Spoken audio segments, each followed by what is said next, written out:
Hello, and welcome to the CX Centric Leaders podcast, where we talk to customer experience leaders from around the world. Today I'm joined by Sharon Boyd, and we'll be discussing customer centric culture.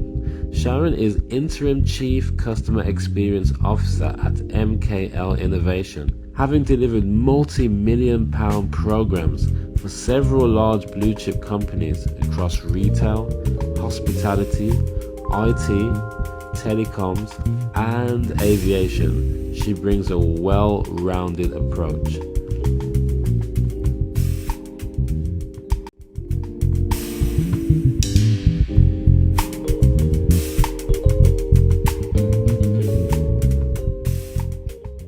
So Sharon, firstly, welcome to the podcast. Maybe you could give us a glimpse of your personal life. Yes, okay. Lovely. Thank you for having me. Really appreciate this. So I live in Milton Keynes with my husband, my two boys, the cutest dog in the world, who would be here with me if she can, because she's like my little shadow and she just goes everywhere and is on every single call that she can get in. Yeah. And then I've got a 65-year-old tortoise as well. He's just out there in the garden because I'm in my summer house come office out here, which is great. Though sometimes I'm in the middle of chatting to someone on a Zoom call and suddenly there'll be squirrels running around on top of the roof, which is a little bit novel. So I'm CXO at MKL Innovation, which is an Internet of Things company, cutting edge technology company in Yorkshire, which is fairly new for me, and I'm absolutely loving it. So yeah, a Okay. lot I'm doing at the moment is around that. So can you just briefly explain, for those who might not know, what is Internet of Things all about? J- Just a high level, you know? Really high level. Well, it is basically taking all of your different assets, connecting them together so you can see them in one place. You can see what they're up to, that they're not causing any mischief, and then control them as well. So yeah, and what I mean by Okay. assets is things like your boilers and your well, anything in your house. I mean, something like your Ring doorbell, for instance, Yeah. is an asset. You can see what it's doing and what it's up to. But it's basically about saving energy and making sure that you got everything under control in terms of your assets. Okay. Perfect if you've got a business. Sounds very, very, very exciting. And Sharon, what are you passionate about? Well, I've got to say customers, haven't I? Which thankfully is true since I'm all about CX. But yeah, definitely, I'm really passionate about customers and making sure that customers are really in the midst of everything that a business does, and that every business is really customer focused, and especially tech companies, because it's easy to focus more on the tech and the shiny stuff rather than the real customer focus to who's actually going to buy it, who's actually going to use it, and what Yeah. needs to be done to embed the customer in the whole way through, especially the recovery processes. Sharon, thank you for that. How would you define company culture? And then also, how would you define customer centric culture? I'd say company culture is just simply what happens inside a company when no one's looking. So no one's looking over your shoulder. What is it that you do? What are your behaviours? And with a customer centric culture, that is then all about being focused on the customer and all of the behaviours, all the rewards, all the processes, all the whole structure Wow. focused around the customer. Okay. If you get it right, that can really give you a competitive edge, especially when you are full on embracing a customer centric culture. Then yeah, you can be really winning if you do it right. Okay. And so when you say it gives you a competitive edge, how do you think it gives you that competitive edge? I think because I mean, take a tech company where you are creating a product. If you have created a product where you've designed the whole thing around your customer base and really thought about the user from start to finish and thought about streamlining all the support processes and everything you do, then you can't help but create something decent that a customer actually wants, especially if you involve them right from the start. Something that we're doing at the moment is creating what's called a customer or a client sandbox for our IoT. And exactly as you kind of mentioned at the start, IoT can be quite hard to grasp. It's a bit of a concept that sounds a little bit scary. So what we're trying to do is help customers touch and feel it by being able to log on to something that they can play with and not be not damage it in any way. But because they can get hands on, they can understand it, and that also then helps us to use their feedback to design the whole product from start to finish with the customer in mind. I think that's really important with tech companies, that you keep checking back in with them, especially if it's tech. What do they want? What do they need? And not be running off after the shiny stuff. I love that. I love that. Thanks for that, Sharon. So the question I have for you is, what are the common mistakes that people make when aiming to transform the company culture into something more customer centric? I'd say KPIs can be, if you focus on the wrong ones. So thinking about a contact center, for instance, if you are putting in KPIs that are all about rewarding people for the most calls, how many can you churn out? How many quickly can you resolve? You're just going to get people picking up a phone and putting it down as soon as you can, getting people off the phones, customers off the phone, and that just isn't going to embed a really good customer centric culture. Yeah. So thinking of, obviously you need a balance because you need productivity, certainly in a call center environment, but trying to just churn through lots at once is not the way. It needs to be much more about something like first time resolution, for instance, for the customer, which means they ring up and they get their problem actually sorted and go away. Yeah. Hopefully then return and know and have trust in you that you are actually going to solve their problem first time. Or thinking about the feedback that you get from customers at the end and how happy they are, etc., rather than just focusing purely on productivity metrics. Okay, so getting those KPIs nailed down, basically. Yeah, they're quite difficult, I guess, especially because you're sort of throwing away traditional metrics and replacing them. Exactly. Yeah, and that leads me on to the next one. So if you're trying to go from quite a traditional culture where you have been really thinking about productivity and outcomes into behaviours, then you've really got to think about how you close down the avenues to those old behaviours and the things that you would have done before. So if you were always thinking about productivity and come on, and that's how your leaders measured the performance of your team, for instance, and everything around your appraisals and your hiring processes and everything have all been done around that old culture, then you need to spend some time as you think about your new culture to shut down your old one. Otherwise, it's going to be really confusing for someone who's sort of halfway between the two, thinking, but before you wanted me to do this, and now you want me to do that, and the old structure is still, the appraisal still sat around the old one. Yeah. So you should still be trying to churn through all the calls quick. So trying to close down the old ones properly and then moving properly into the new version is really key. Okay. The other one I'd say, or another couple I'd take, culture change just can't be a task.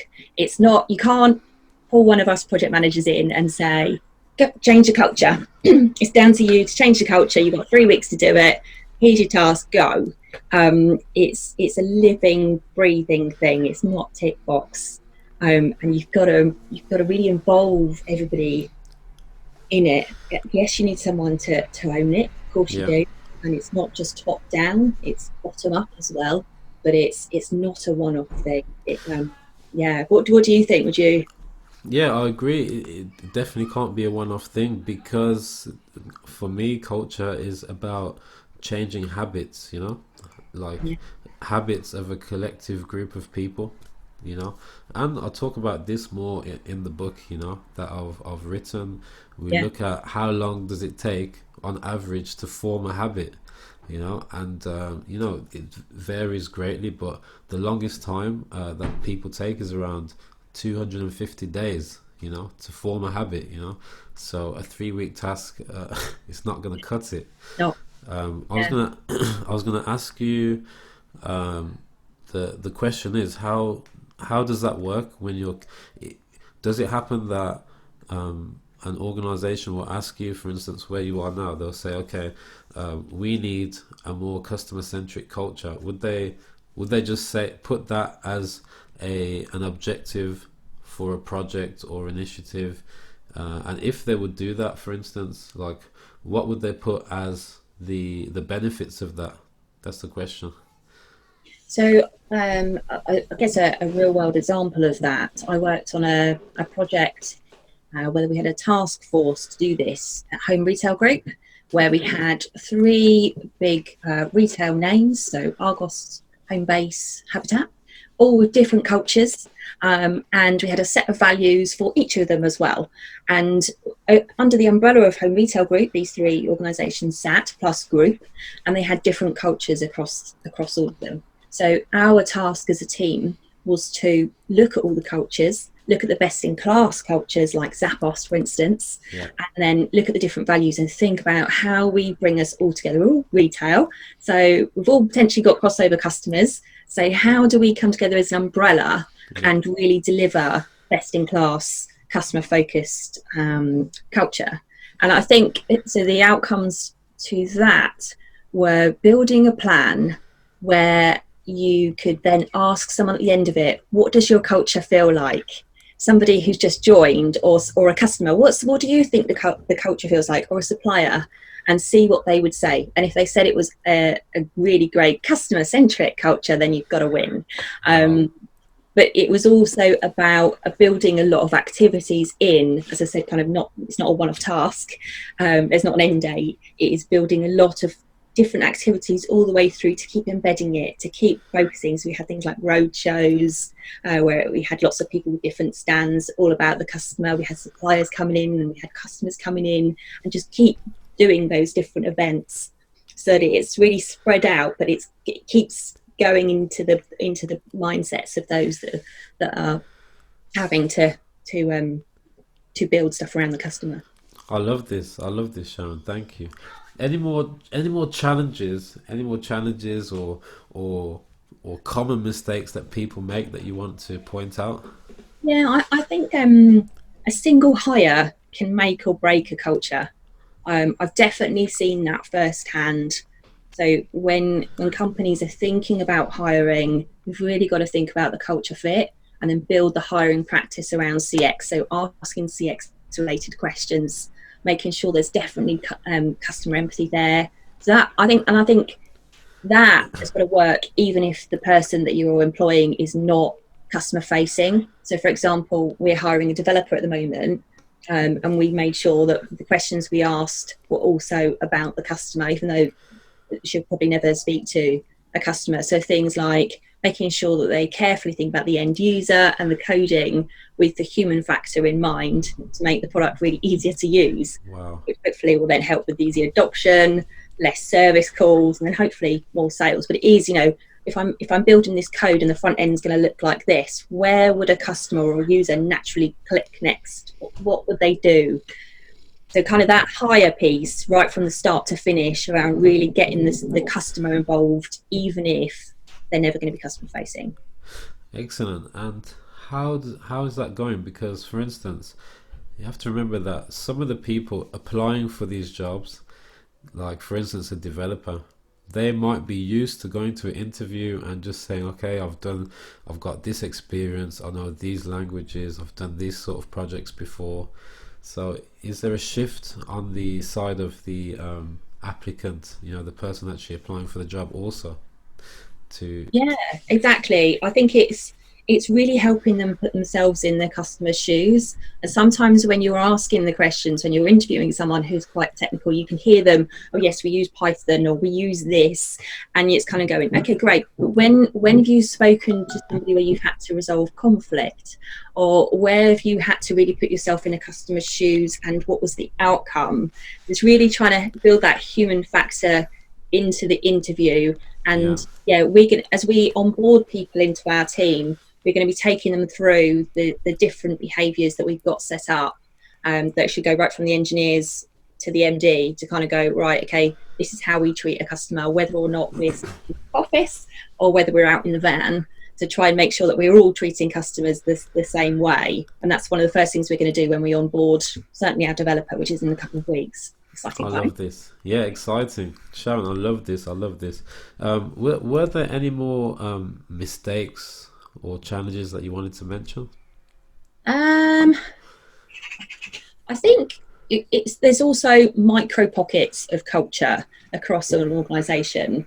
And sometimes you can have an absolutely fantastic culture in one area and everyone really wants to be in that team and loves it and they're all about the customer. And you've got another team that's much more toxic. So when you're thinking about culture change, you can't just assume your whole organisation has got exactly the same culture across it, because it just won't. And that's why kind of thinking about different areas. I mean, certainly thinking about somebody like legal or the regulatory area of your business. Yeah. That if they don't understand what impact, you can hear the squirrels. Yeah, I can hear. If they can't understand what impact that they have on the customer, and they're just putting in lots of regulations in place, which makes it really hard for somebody dealing directly with the customer, then you're going to constantly get this mismatch. And across those two silos, you can just keep getting conflict. So it's important to think about the culture and how you embed it in different areas, even if they're not customer facing. Wow. Okay. Thank you for that, Sharon. That is really, really interesting. Next question I want to ask is, so please, Sharon, you need to give us some tips. Either some tips or some best practices for initiating or getting a culture transformation right. I would suggest using a Gemba walk, which, if people don't know what this is, it is, you have back to the floor in a lot of areas. A lot of companies do back to the floor days where the leaders go back in and they serve the coffee Okay. to customers. It's similar to that, but it's not so hands on. It is, so if you were wanting to see what your culture was like, for instance, you could go to and watch and observe the customers actually being um, supported, and observe what happens, and then interview those that are actually serving them. So asking them, do they have the right tools? What should we change? What does it look like and feel like for you? What do customers want that we don't already give them? How can we really make sure that we are customer centric if we're saying that we are? The Gemba Walk is perfect for that. It's GEMBA, if anyone's kind of looking it up, going, what is she talking about? Okay. It's Okay. a really good way of observing what your front end looks like and asking them, don't change anything at the moment, we just want to have a look. But then once you've interviewed those front end employees, getting them involved in the projects that are actually going to transform their area can then be really motivational for them. And they've often got the best ideas about how to really make and wow a customer. So it's a really good resource. Certainly. Okay, so that's GEMBA, the Yeah, Gemba Walk. again, Bob Walk. Yep. Okay, I'll put that in the show notes. And Sharon, any more best tips, expert advice that you can give us? I think if you are, I think tailor everything. Once you've worked out what your culture is going to be or what it is, tailor everything to it. We'd all, I mean, everyone always, when they think about business, or not everybody, but a lot of people are Apple fangirls and boys. So they're like, Apple's got it right. We'll copy what Apple does in our business. Yeah. That works for some people, but if you've got a really um, laid back, entrepreneurial, fast paced culture, and then all of your processes or everything else that you do is like full of red tape, you're going to really struggle. So feel free to be yourself, um, to have your own identity and culture. Cheers. And to really embrace that in what you do, rather than just trying to be very normal and fit in with what everyone else is doing. It's fine to have a unique culture. In fact, I think it should be celebrated, especially if it's a real customer centric one. I love that, Sharon. So it's about being authentic, and it's about finding your own culture for your own organization. You cannot just lift and shift a culture that worked for some other business, you know. So Absolutely. I love that. I love that. Thank you for that. Any more tips that you want to give, or best practices that you'd like to share? Um, I think probably just bringing it to life, give it a bit of flavour. Um, So some of the things that we did when I remember being at Home Retail Group was we had a bit of a theme tune. When we were talking about culture and customer, we Yeah. had like a little customer animated character, and every now and again we'd just play this little theme tune of this particular customer persona into the whole of the building. And it was just a tiny little jingle, just every now and again, but it was quite chirpy, and it would just like people would think, customer Shirley likes blah blah blah, and it once you embed it, it just becomes fun. I like that. And it just sticks in mind. So rather than just we've got a this is our company culture, this is our strategy, stick it on a wall and then put it in your drawer. You need to find ways to make it live and breathe, and that's how it's going to embed, and that's what people will remember. So something like at EasyJet, when I first started, they had what was called Orange Spirit, and that was all about being really being able to serve the customer in the right way and being fun and lively and yourself, and you could feel it as a culture. And something like that, when you keep talking about it and you keep celebrating it and celebrating those behaviors and showing people what good looks like, if you do it in a fun and engaging way, it's much more likely that your culture change is going to stick. I love that, Sharon. So really, it's about investing time to find creative ways to communicate culture and to celebrate the wins and to celebrate the behaviors that and encourage the positive behaviors that fit within the target culture. So I love that. I love that, especially the creativity element. So really do appreciate that. Sharon, any more tips? Keep going. If you have any more, please Well, just. I don't think I should give you any more because it's all in the chapter of the book. Oh, okay. So let's get on to this. So Sharon, if I'm right, you co-authored Customer Experience 2. Do you want to just talk us through this project a bit more, just so we can get a Yeah. glimpse?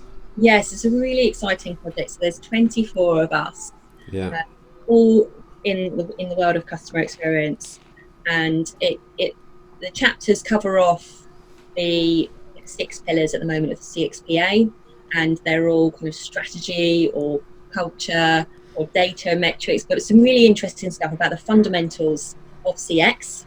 And this is a follow-on book from the first one. The first one was a bestseller, Yeah. Customer Experience 1. So we're hoping that this next one also flies and that everyone buys it. But yeah, if you want any more tips, you're going to have to read that. I'm not giving any more for free.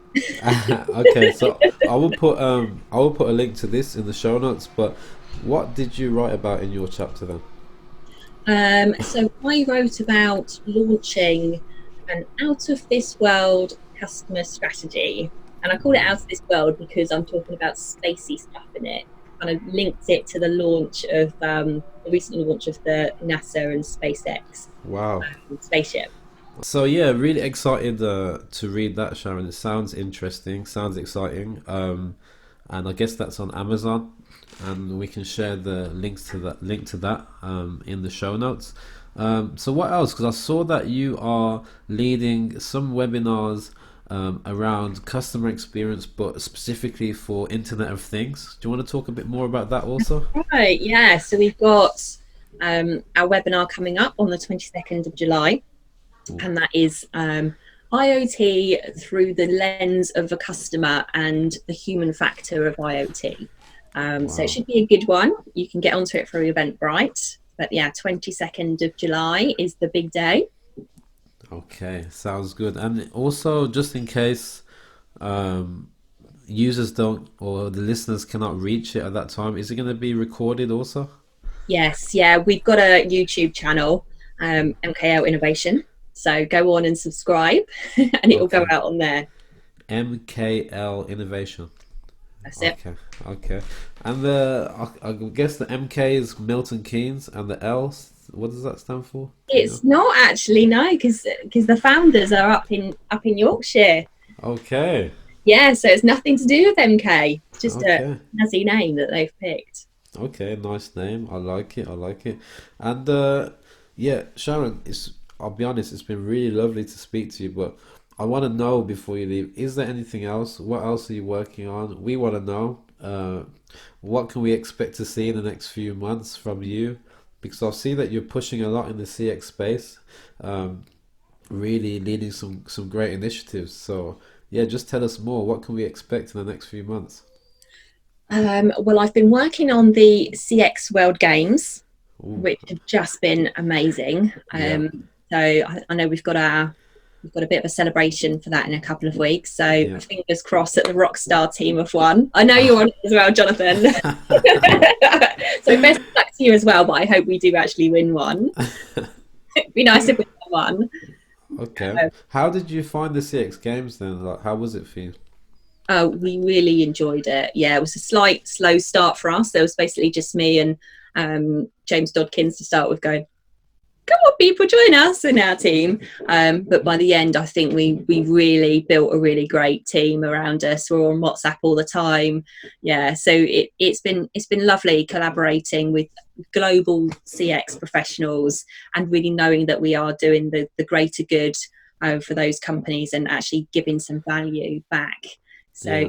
yeah, it's been brilliant to kind of stretch our CX muscles and learn different areas and different techniques from each other. Yeah, yeah, yeah. For me, it was totally fantastic as well. I just, yeah, agree with what you said. Really fantastic initiative.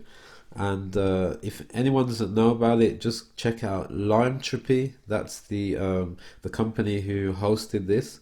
And yeah, it's just a fantastic initiative where customer experience professionals from across the world come together to solve problems and work out how they can improve the experience. And sometimes, normally, it's for charitable causes. And yeah, it's some stuff with meaning basically. So they did a good job of picking out some great tasks that everyone could get behind, and And support. great So judges. yeah, exactly, exactly. But yeah, it's fantastic. But obviously, Sharon's in a different team to me, so yeah, there's a bit of rivalry, a bit of competition there. Captain, aren't you? Yeah, I was captain of the ambassadors, and yeah, in the end we had a great team. The A team, probably. Yeah, we can No, call ourselves. no. I'm all No, about rock stars. no, we'll see. We'll see what happens. We'll see what happens. But yeah, it's been a great experience. Sorry, I'm being interviewed here. But but yeah, thank you for that, Sharon, and good luck with the results for that. Listen, Sharon, I have to say it was a real pleasure to be able to interview you and to just to gain a lot of knowledge. I definitely learned a lot here, and I'm hoping that our listeners and viewers will learn a lot too. How can we connect with you? So I'm on LinkedIn. So that's probably a good place to start. Or my website, canoodlecx.com. That's another one. Or I'm on Twitter, Instagram at canoodlecx. Okay, I'm everywhere. Canoodle CX. Okay, Yeah. so just remember the name and check Sharon Boyd also, Boyd for the surname, on LinkedIn. Sharon, thank you for your time. It's been a real pleasure. And yeah, have a good rest of the day.